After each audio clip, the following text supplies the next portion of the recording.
በመጨረሻም ዛሬ ሌሊት በቴህራን መሃል ከተማ የተፈጠረው ክስተት እጅግ አስገራሚ ነው። ሞሳድ የቴህራንን አዛዲ አደባባይ ግዙፍ ዲጂታል ስክሪኖች በመጥለፍ የኢራን መሪዎች በየትኛው የቅንጦት ዋሻ ውስጥ ተደብቀው እንደሚገኙ የሚያሳይ የቀጥታ ስርጭት ለህዝቡ አሳይቷል።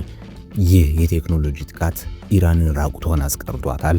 ህዝቡ መሪዎቹ በቅንጦት ዋሻ ውስጥ መሆናቸውን፣ ወታደሩ ግን በሜዳ ላይ የረገፈ መሆኑን ሲያሳይ ቁጣው ገንፍሏል። ዛሬ ማምሻውን በቴህራን ጎዳናዎች ላይ ትራምፕ ግባና ገላገለን የሚሉ ድምጾች እየተሰሙ ነው። ትራምፕ የሰጡት የ48 ሰዓት እፎይታ ካለቀ በኋላ ቴህራን ሙሉ በሙሉ ወደ አሜሪካ ቁጥጥር ስር ትገባለች የሚለው ግምት የዛሬው ትልቁ መነጋገሪያ ሆኗል።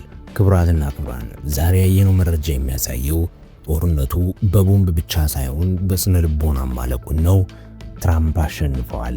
ኢራን ደግሞ በመሪዎቿ ክህደት ወድቃለች። ፑቲን ፊታቸውን አዙረዋል። ቻይናም ጥቅሟን እያሳደደች ነው። እናንተ ምን ትላላችሁ?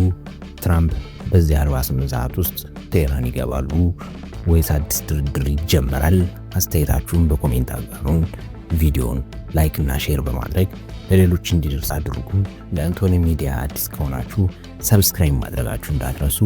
ሰላም ለዓለማችን ይሁን። ቸር ሰንብቱ።